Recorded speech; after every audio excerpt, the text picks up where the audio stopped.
Good morning and welcome to day 12 of our 21 days of prayer and fasting. I'm going to read a portion of a couple scriptures this morning. One of them is in 1 John chapter 4 verse 19. It says, "We love him because he first loved us." And then 1 John chapter 3 verse 1 says, "Behold," or take a look at what manner of love the Father has bestowed on us, that we should be called the children of God. Now, way back in the beginning, God made Adam, and Adam was considered to be the son of God. And God had a great relationship with Adam, but there was something that was between God and Adam that is not happening between us at this time. We were born into sin, and so we got separated from God. But when we become born again, we actually enter into a different relationship, a better relationship than what God had with Adam. You see, the very Holy Spirit of God comes to live on the inside of us. The Holy Spirit didn't live in Adam. And so we become literally the children of God. Jesus came, he gave his life, he died and came back from the dead so that we would be united with God forever. Jesus became a human being.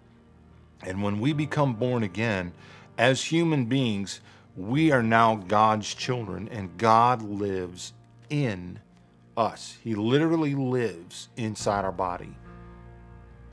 I just want you to think about that for a second.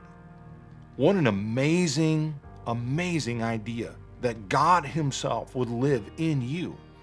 And so when we get down or we get discouraged or we wonder sometimes whether or not our prayers are making it past the ceiling, we don't have to make it past the ceiling. God lives in us. He's everywhere we go, and he's involved in everything that we do.